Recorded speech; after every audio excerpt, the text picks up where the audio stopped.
Hello YouTube, Country here. You're enjoying some smokers friendly whiskey out of my Missouri Meerschaum hardwoods here. Still trying to get used to the pipe. I don't know, just started really smoking a pipe about 2 weeks ago. And it's the first one I bought, and I don't know, I don't really like it. Waiting on going today and getting me a Missouri Meerschaum Washington or another corncob pipe there. First video I ever watched about pipe smoking was Ozark Nick had a video on how to load a pipe and his method. And he uses the scoop method, which is a really good method. Really like this whiskey flavored aromatic here, but it's lower end and it's been biting my tongue here fairly bad. It burns really hot and wet. You have to change a filter about every time. About every bowl almost you have to change the filter in it.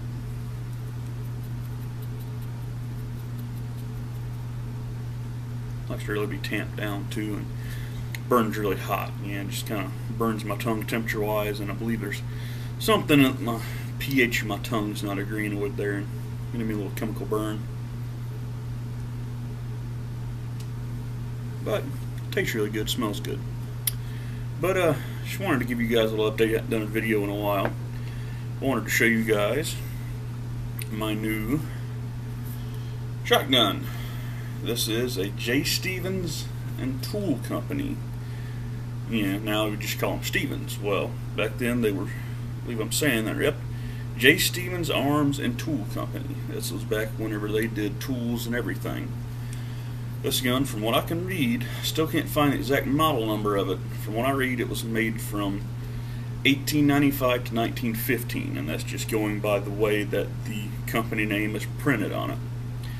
Neat little gun, $49.95 here in my local pawn shop.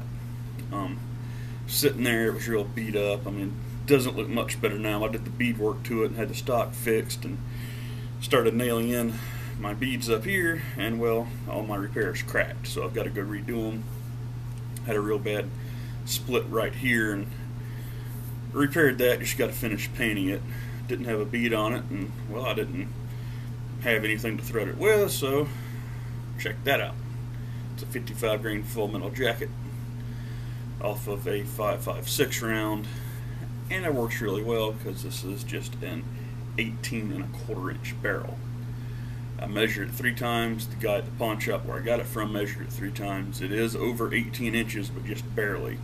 I didn't cut it off this short. I don't know who would have. Name, way back then, the only way to identify your gun, you have serial numbers. You take the butt plate off and inscribe your name, social security number, whatever, on the inside of the butt plate, and then screw it back on. Well, I wasn't thinking about that the other day. So, well, I'm going to pop this butt plate off and look at it. Sure enough, gun was dated to a guy that lived here in Kokomo, up here in Indiana, on North Washington Street, or well, I guess it would have been just regular Washington Street back then, from 1918. So that goes to show exactly how old this gun is. The gun's still in excellent condition, still locks up very tight. Different, just to go to show you, I'll show you a new gun, or a new single shot, right after this, but looks like a regular gun. You just push this over and open it up. Doesn't work that way. This gun, even though it shoots regular modern day 12 gauge shells, has got a half cock position. Turn it to half cock, opens up just like any other 12 gauge shotgun. Well, you take it and load your shell, close it, and you can't let that hammer back forward or else it's going to rust on your primer, so you've got to keep it at half cock. Now, there is no safety on this because even from half cock the trigger will pull. It goes to show you that truly the only safety you need is yourself. So you're ready to fire, pull it back to full cock and let it go. Neat little gun. Haven't shot any full power rounds through it. Been shooting my 357 38 to 12 gauge adapter I've had from Short Lane. Does fairly well. I mean, it's you have almost a ½ inch of just open space through your barrel, so it's not a very accurate way to do things, but in a survival situation, it's better than nothing.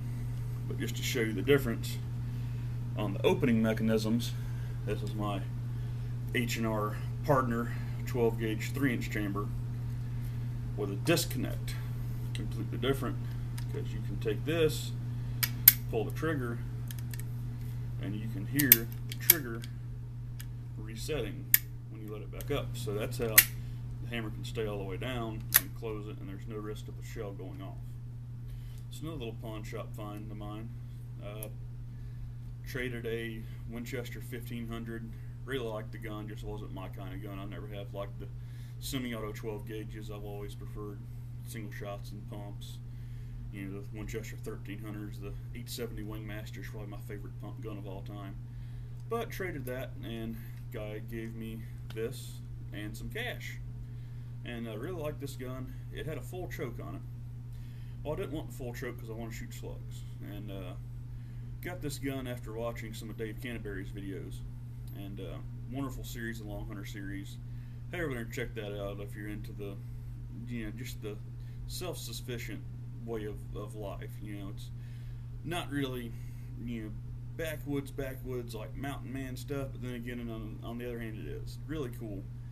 But so it had the full choke in it. Well, you can't shoot slugs out of a full choke. You can, but probably going to end badly for you.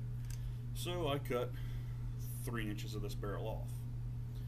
Left me with a little less than a modified choke. It's not quite open cylinder, or cylinder, whichever you want to call it, but it's still a little bit of a choke there, and which lets me shoot slugs. And I have a spent rifle primer for a bead, because I couldn't find a thread small enough to rethread the actual brass shotgun bead. So I just used this with some super glue. I hit this with a hammer, it will not come off. So yeah, you know me, I'm cheap, but it works. Yeah, if you can hit it with a hammer, it's not going to come off, and it's a shotgun anyway. So if it does, you know, you aren't too bad off. You know, you can still wing something. But really like this gun. I've done some decorative bead work to it, and I've got some more underneath the recoil pad. Gun only weighs about maybe 5, maybe 6 pounds, and when you're shooting these big Remington 1-ounce Foster slugs, you'll really learn to love that recoil pad really quick. My little makeshift leather shell holder up here, and then got one of the standard ones down here loaded with double-up buckshot. That's all you need right there. But just wanted to give you guys a quick update. Gonna be doing another video here probably later on today. It's so hot outside. I wanted to go outside and do some fishing videos and show you guys some more. Been doing carp fishing a lot lately. If you want to check out my other carp video there. Kind of sound like a dork in it, but my first carp, I was really excited, and been doing this similar to that. Made up some more bait, just a can of corn and some strawberry or watermelon jello. Dumped in an old pickle jar. It's the best bait you can use, at least around here in central Indiana. And back fishing South Carolina, we didn't even flavor the corn with anything, and we caught tons of them. But just wanted to give you guys an update. Please like, subscribe, comment, whatever you feel like doing. Click the ads, you know, every little bit helps. But thanks guys. Thanks for watching. Check out my new videos.